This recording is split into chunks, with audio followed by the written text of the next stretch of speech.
একটা নতুন রেসিপি নিয়ে তোমাদের মাঝে চলে এলাম। তো দেখতে পাচ্ছ এখানে তেল আর শুকনো লঙ্কার 5 ফোড়ন দেওয়া আছে। এদিকে দেখো আমি আলু কেটেছি,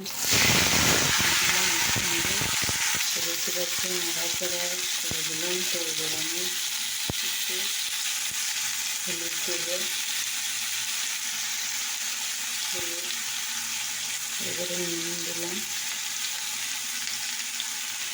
যেহেতু একটু ঝোল ঝোল করে একটু চিকনি মতো করবো,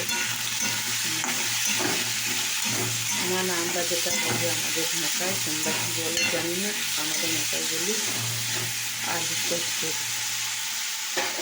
তো তোমরা দেখতে থাকো। দেখো একটু ভাজা ভাজা হয়ে গেছে বন্ধুরা। এবার আমি জল দিয়ে দেবো। এখানে কিন্তু আমি জল দিয়ে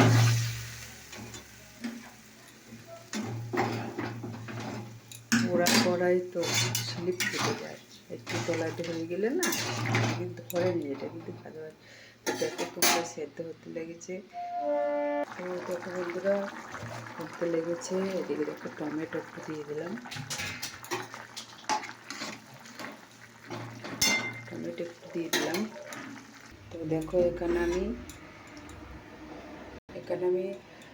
তওয়াটা চাপিয়ে দিয়েছি, মানে ননস্টিকারের তওয়া চাপিয়ে দিয়েছি। এখানে দেখো তোমার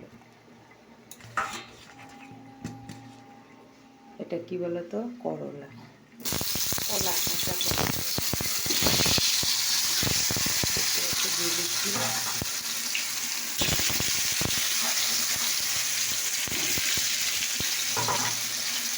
দিয়ে দিই, সবটাই দিয়ে দিলাম।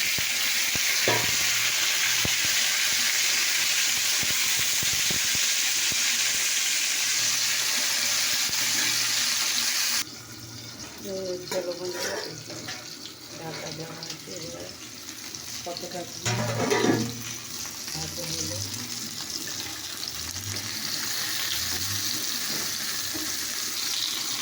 এবং সেরকম ভালো হয়নি, যাবো যখন সবটা একসঙ্গে দিয়ে দিচ্ছি। যদি আস্তে আস্তে উঠে যাচ্ছে ভাজতে হবে।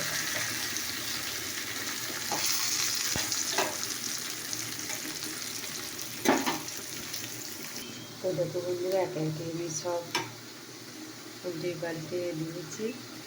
আর কিছু তোমার যেটা তোমার হয়নি গো, এবার আমার এটাগুলো সব হয়ে গেছে।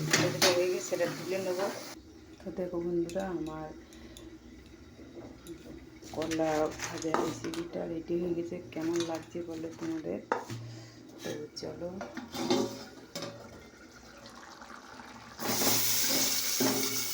দেখতে পাচ্ছ এটাও কিন্তু আমার রেডি হয়ে গেছে। তো তোমাদের এই রেসিপিটা কেমন লাগলো অবশ্যই কমেন্ট করে জানিও, ঠিক আছে। তো